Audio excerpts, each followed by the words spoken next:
គ្រប់ជំរាបសួរលោកគ្រូអ្នកគ្រូដែលបានទស្សនាវីដេអូនេះបាទថ្ងៃនេះខ្ញុំនឹងបង្ហាញអំពីរបៀបនៃការ copy យកជារូបភាពទៅបិទភ្ជាប់នៅក្នុងកម្មវិធីជំនួយកិច្ចការបង្រៀនណាគ្រូបាទអញ្ចឹងដំបូងឡើយយើងរកមេរៀនមកតើយើងយកមេរៀនណាដែលយើងពេញចិត្តឬក៏យើងត្រូវទៅធ្វើកិច្ចការនោះ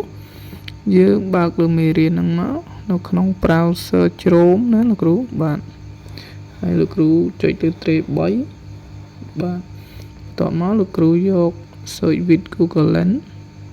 លោកគ្រូអូសលើមេរៀនណាដែលលោកគ្រូចង់ធ្វើអញ្ចឹងខ្ញុំអូសលើគុណនាមហើយខ្ញុំយក copy as image អាហ្នឹងបានន័យថាយើង copy ជារូបភាពបាទបន្ទាប់មកលោកគ្រូយកវាទៅបិទភ្ជាប់នៅក្នុងកន្លែងប្រឡោះវាលហ្នឹងមកនេះកន្លែងភ្ជាប់ឯកសារហ្នឹង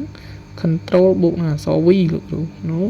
យើងបានឯកសារភ្ជាប់ហើយដោយមិនចាំបាច់ប្រើលក្ខណៈថត screen ទេអញ្ចឹងណាអញ្ចឹងយើងទៅសេ8ចំណុចនៅផ្នែកខាងក្បាលលើហ្នឹងមកបាទយើងទៅសេ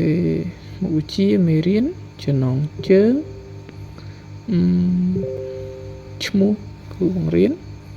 បាទថ្នាក់ទទួលបន្ទុកបាទសេទាំងអស់ទាំង8ហ្នឹងមករយៈពេលសុភៅបាទតើពេលគ្រូសេ8ចំណុចហ្នឹងហើយលោកគ្រូអាចប្រើប្រាស់បានហើយគឺយើងចុចលើប៊ូតុងពណ៌ខៀវរងចាំប្រហែល1នាទីនោះកិច្ចការយើងនឹងបានមកកើតរួចរាល់បាទយើងទាញយកជា Word បាទយើងទាញយកជា Word តោះមកយើងទាញយកជា PDF បាទតោះមកទៀតលោកគ្រូអ្នកគ្រូក៏អាចបង្កើតជា slide ផងដែរការទាញយកជា PDF នៅក្នុងទូរស័ព្ទដៃលោកគ្រូដូចគ្រូមិនអាចទាញយកបានទេប៉ុន្តែបើក្នុងកុំព្យូទ័រលោកគ្រូទាញបានយកទាំងអស់ណាប្រើបានទាំង Word ប្រើបានទាំង PDF ប្រើបានទាំង PowerPoint ឥឡូវនេះយើងនឹងលុបបន្ទាត់ក្រហមដែលចេញ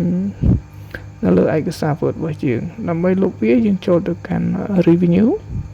ចុចលើ Language ដែលនៅខាងលើចុចលើ